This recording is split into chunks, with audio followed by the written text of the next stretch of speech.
pemuda janggutan dan bocah angon.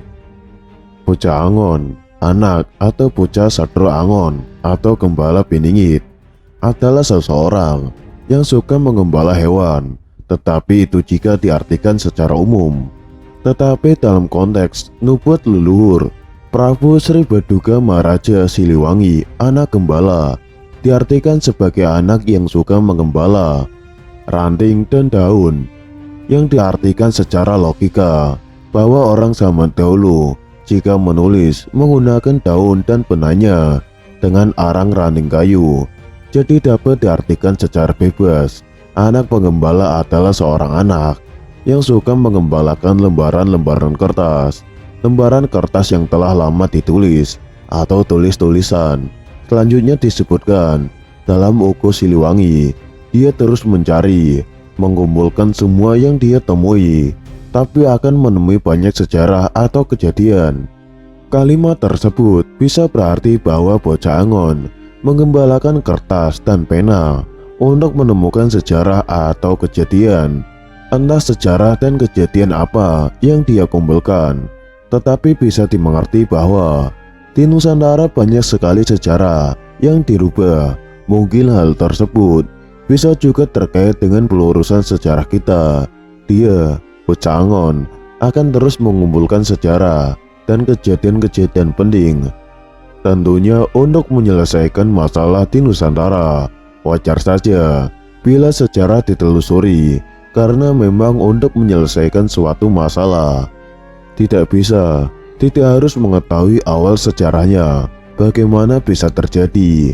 Dengan kegemarannya menelusuri sejarah dan kejadian yang dituangkan dalam kertas dan pena tersebut, kelak masalah di Nusantara akan bisa dibereskan dengan mudah. Anak itu sebab hanya anak gembala atau hanya Sadro Beningit yang mengetahui Ratu Adil, hanya anak gembala atau Sadro Beningit yang mengetahui sang gembala hanya budak angon. Maka carilah budak angon itu yang mengetahui Beningit, atau yang bersembunyi hanya Sadro itu. Maka carilah Satrio atau kesatria itu yang mengetahui Maitreya, hanya Buddha itu. Maka carilah Buddha itu yang mengetahui Al-Mahdi atau Mehdi, hanya imam pemimpin itu. Maka carilah imam atau pemimpin itu.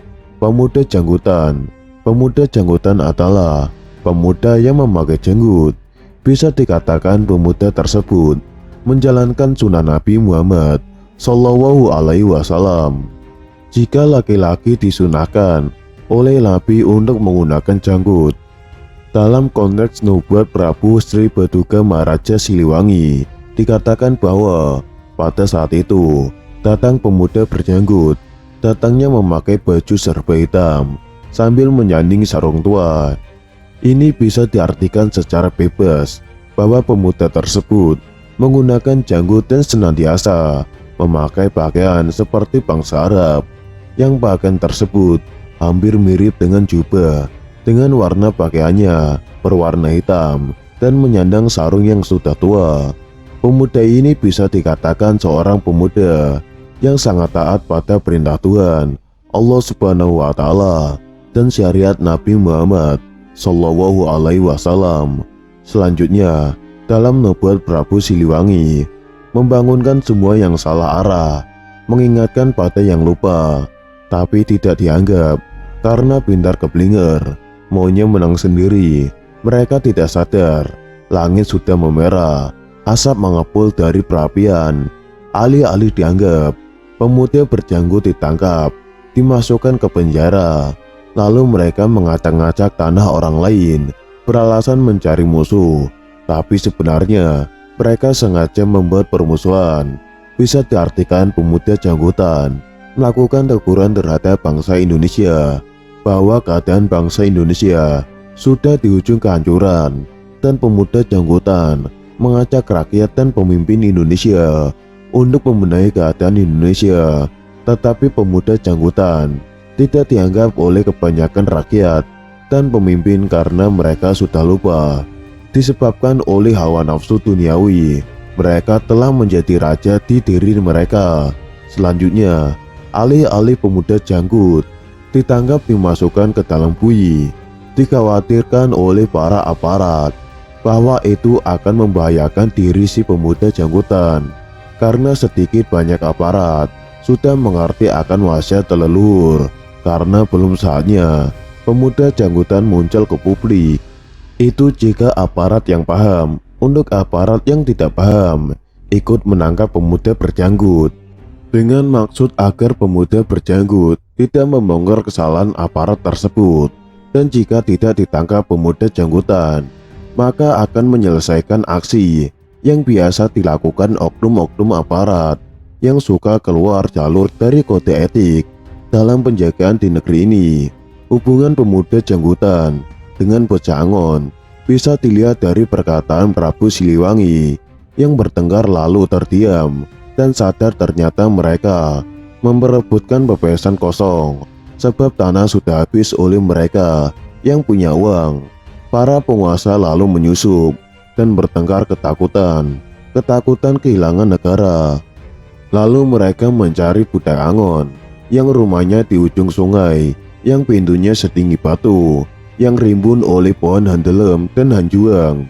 Semua mencari tumbal, tapi budak Angon sudah tidak ada, sudah pergi bersama budak janggutan, seperti membuka lahan baru di Lebak Cawene. Perkataan Prabu yang dalam bait ini bisa diartikan bahwa pemuda janggutan telah dibebaskan dari bui dan mencari bocah Angon, lalu berjumpa dengan bocah tersebut. Lalu pemuda janggutan membawa bocah Angon ke Lebak Cawene, membuka lahan baru. Di Lebak Cawene, pemuda janggutan dan bocah Angon bersama-sama membuka lahan baru. Membuka lahan baru bisa diartikan bahwa sebelumnya telah membuka lahan dan menggarapnya, yang menggarap adalah bocah Angon.